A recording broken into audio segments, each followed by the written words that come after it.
What is going on, Rhymestyle here? Today we're playing some more Dragon Ball Xenoverse, which is pre-recorded from the beta that took place about a month ago now. Today, as you can see from the title of the video, we are going to be discussing the Super Saiyan God transformation. And the main reason why I decided to do this video is because not much is known about this form, and I know a little bit about it, and that's why I kind of want to put this video together to give you guys more information about this transformation, and then, like always, we can have a little discussion in the comment section below afterwards. So first things first, how is this video going to work? Well, it's going to be broken down into 3 parts. Part 1 is going to be the explanation why Super Saiyan God is the ultimate transformation. Part 2 is going to be discussing why the form is achieved the way it's achieved. And then Part 3 is going to be how strong exactly is Super Saiyan God Goku in this form. So without further ado, sit down, grab some snacks, and let's talk about Dragon Ball Z and the Super Saiyan God transformation. So, first things first, why is this the ultimate transformation? Well, obviously it's the pure final form of a Saiyan's transformation. Now, before we continue, Super Saiyan 4 is not a canon transformation. It was just, Dragon Ball GT is based on Dragon Ball Z. It was just kind of created after Dragon Ball Z ended. So Super Saiyan 4 doesn't exactly exist. I want to just kind of throw it out there because there's going to be a couple people who are going to be like, well, what about Super Saiyan 4? Well, Super Saiyan 4 doesn't exist. So right now, the only canon transformations are Super Saiyan 1, 2, 3, and then Super Saiyan God. Now, what makes this the ultimate transformation? Well, for starters, it's incredibly overpowered. You saw Beerus when he fought Super Saiyan 3 Goku and was able to flick him and end his life. And same goes with Super Saiyan Vegeta. He flicked Vegeta and then bam, he wasn't even using any strength. And he was basically toying with all the Z Warriors who at this point are at the pinnacle of their strength in the series. And he just like wiped them all out by literally just flicking them. That's how powerful Beerus is. And when Goku achieved Super Saiyan God, he was actually able to keep up with Beerus. Like, that's the incredible part. That's a huge power boost, considering like a couple hours before that, he got chopped in the neck and he was out. He was out cold. And here we are, watching Super Saiyan Goku get so much power now that he's actually keeping up with Beerus like it's nothing. Now, obviously, we know that once you transform, you become pretty freaking powerful. But the thing that makes Super Saiyan God the ultimate transformation is the fact that it completely increases your power overall. The thing that we noticed in the movie, in case you haven't seen it, you should check it out, first of all. In the movie, it's not really much of a spoiler in case you didn't see it. In the movie, you see Goku fighting Beerus, and he loses his transformation in the middle of the match. And what ends up happening is amazing. He fights Beerus on his base form. His base form and the Super Saiyan form as well, but he, for the most part, fights him in a base form and he's able to keep up. Remember, just a couple hours before this, Beerus knocked out Super Saiyan 3 Goku by just flicking him in the back of the neck. And here we are now, fast forward a couple hours forward, after achieving Super Saiyan God, the transformation powered up Goku's base so high that he was able to actually fight Beerus in his base form as well as the Super Saiyan form at the end of the battle. So the fact that the transformation itself overpowers your body to the point where it increases your base is a big dead giveaway that this is the ultimate transformation. Like, just for achieving Super Saiyan God, you don't even have to use it. Just use it once, transform, and bam, your strength is pretty much Mystic Gohan form. Well, not literally. I don't really know that. I'm just kind of throwing it out there because Mystic Gohan is just basically Gohan maxing out his strength without having to transform. But pretty much, if you transform Super Saiyan God, you are pretty freaking powerful, and that alone is enough to call this the ultimate transformation. Now, the next part we're going to discuss is the actual achieving of the Super Saiyan God transformation, which a lot of us did not like. And I, for one, did not like the Super Saiyan God transformation. Like, everything else is so epic. Like, the first time Goku went Super Saiyan against Frieza, epic. When Gohan went Super Saiyan 2 against Cell, epic. Even Super Saiyan 3, when Goku was showing it off, epic. Like, every single transformation was so amazing to achieve. But then Super Saiyan God, it was very lame. Let's be real. Just a couple Saiyans holding hands in a circle, and then bam, like, it's a cheetah way to achieve a form. Like, I feel like Goku as a kid could have achieved a transformation when he was younger if there would have been enough Saiyans, well, pure hearted Saiyans. But the thing is not the problem. The thing about this is because of how lame the transformation is what makes it so impossible. Now you have to think about it. All the Saiyans on Planet Vegeta were purely evil. They were just angry. They were rage. Like, if a Saiyan is angry and uses his rage, or his or her rage, he or her can transform in Super Saiyan if they wanted to, if they have enough strength. But no matter how powerful a Saiyan is, they could never achieve Super Saiyan God because the transformation is the opposite when you want to achieve the God status, and that's about holding hands with pure-blooded Saiyans, which did not really, or pure-hearted Saiyans, which did not exist at the time. Now, well, we know it existed once, and whoever became Super Saiyan God in the legend did become strong enough where he was able to wipe out a bunch of Saiyans before his power ran out, and then he ended up getting ultimately killed.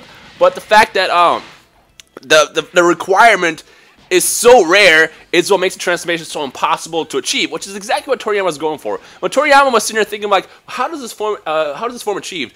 He was literally sitting there thinking like, well, what's the most difficult thing for Saiyan to achieve? And of course, it's being purely hearted, holding hands with your rivals in a circle, and then injecting power into one person. Like, all those factors are like big no-nos in the Saiyan culture. Like, think about how often this existed in the entire existence of the Saiyans. There's probably a handful. Obviously, the first handful was the first Super Saiyan God, and of course, the Z Warriors today.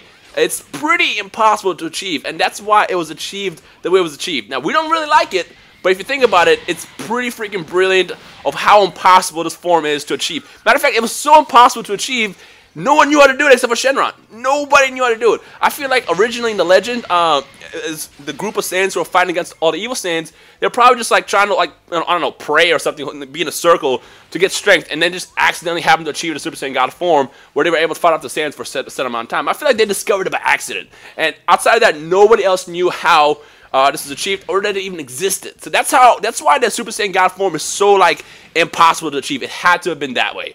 Now, if you guys have any comments about that, feel free to add it to the comment section below. Like, again, I still don't like the transformation form. Like, even though it's smart, it's understandable why it was made that way, I still don't like it. I want it to be something more epic, something that would make me like jump up and do flips in my room when I first saw it. That's what I would prefer. But still, you know what? I get it. I completely understand it. Toriyama, you still got a thumbs up from me for that ability. But what about the rest of you guys? How do you guys feel about the Super Saiyan God transformation achievement? In terms of how you achieve it. Do you guys like it now that you kind of know more about it, or are you still the same as before? It was like it's lame. Let me know in the comments below. Now, for the final part of this video, this is actually really new information that I did not know about until a couple minutes ago. Apparently, this comes straight from Akira Toriyama, who did an interview around the time when Super Saiyan God first, or Super Saiyan, around the time when Battle of Gods first came out, and the question was asked: how powerful is Super Saiyan God Goku compared to Beerus and Whis? And this kind of blew my mind when I first found out, because holy crap, Beerus is pretty freaking strong.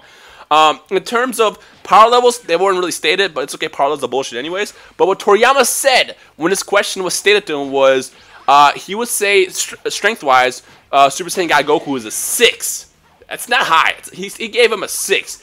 And he said to the interviewer that Beerus, he placed him on a 10. So Super Saiyan God Goku was a 6, and Beerus was a 10. So even though Goku had already achieved his ultimate ability in strength, like the pinnacle of his strength, he still was nowhere close to freaking Beerus' power level, which is amazing. And it's funny because I remember in the movie, Beerus stated he wasn't even using his entire power, and same thing with Goku. He was not going all the way in. And the second Beerus found that out, he got mad at him and like completely started beating up on him. Of course, he threw his God Destruction Sphere, which almost ended up blowing up everything. But here's the kicker. You ready for this? Remember at the end of the movie, Beerus does say that the Goku is the second strongest person he's ever fought. And the first one being his master, Whis. How strong is Whis? Well, Toriyama gave Whis a 15.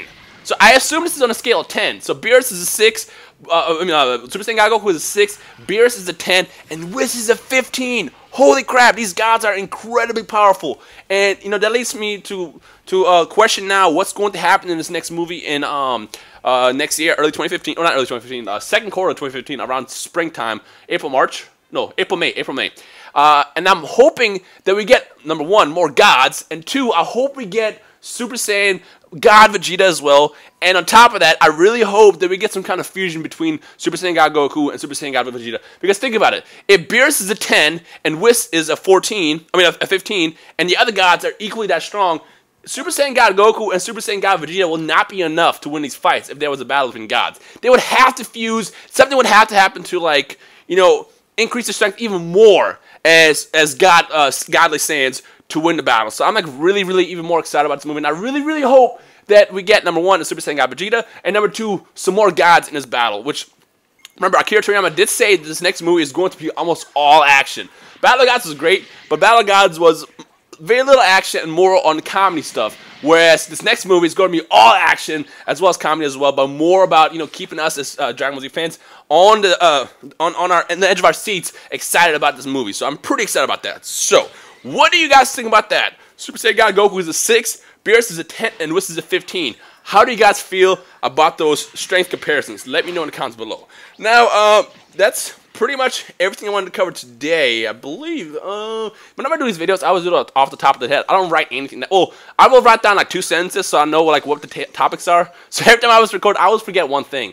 But if I remember it, I'll add it in the comment section below or something or whatever. But for the rest of this video, I want you guys to join up by adding your own comments, feedbacks, opinions, or whatever into the comment section below, and we'll have a friendly and awesome DBZ discussion like we do every day, because these are amazingly fun. And yeah, so that wraps up my Super Saiyan God video. If you guys have any questions or anything like that, like I said, just add it in the comment section below, and we shall take it from there. And of course, if you enjoyed this video, go ahead and punch that like button into the Super Saiyan God transformation by punching it right in the face. And yeah, I will see all you awesome Super Saiyans in the comment section below. My name is Rhymestyle. You guys are amazing, and I will see you guys all in the comment section below. Peace.